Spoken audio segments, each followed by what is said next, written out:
ადამიანებს არ შეგვიძლია მარტო ყოფნა. იმიტომ რომ მე მარტო არ დავრჩე საკუთარ თავთან, არ მოვუსმინო ჩემს განცდებს, ჩემს ემოციებს, მზად ვარ, რომ ირგვლივ ავაშენო ყველაფერი, რაც შემიძლია, რომ ავაშენო. და აქედან ისევ იქ ვბრუნდებით რეალურად, რომ რაღაცა სახლს ვაშენებ საძირკველის გარეშე. კი, გარეთ რო გამოვალ რაღაცნაირად შევხვდები დღეს რაღაცა კონკრეტულ პიროვნებას, ხვალ რაღაცა კონკრეტულ მდგომარეობაში გადავინაცვლებ.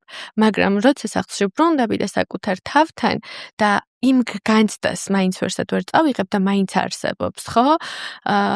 რომელიც ყველამ ვიცით და ყველას განგვიცდია, ვიწყებ ამის განდევნას, ანუ ემოციურად მის ჩაპრესვას, ჩაქოლვას და დროთა განმავლობაში ეს ემოციური ჩაქოლვა, ჩაპრესვა იწვევს ემოციურ კათარზისს, ხო? ვერსად ვერ წავლენ ემოციები, რომელიც ჩემს სხეულში არსებობენ.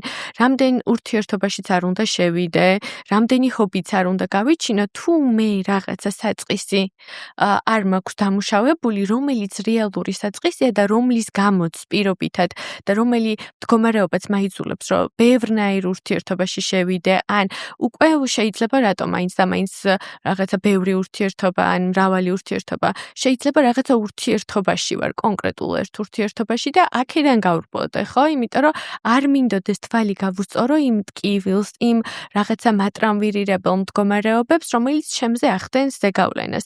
და ეს არაფერში არ მეხმარება რეალურად, იმიტომ რომ ადრე თუ გვიან, აუცილებლად სადღაც რაღაც სახით ამოყოფს თავს.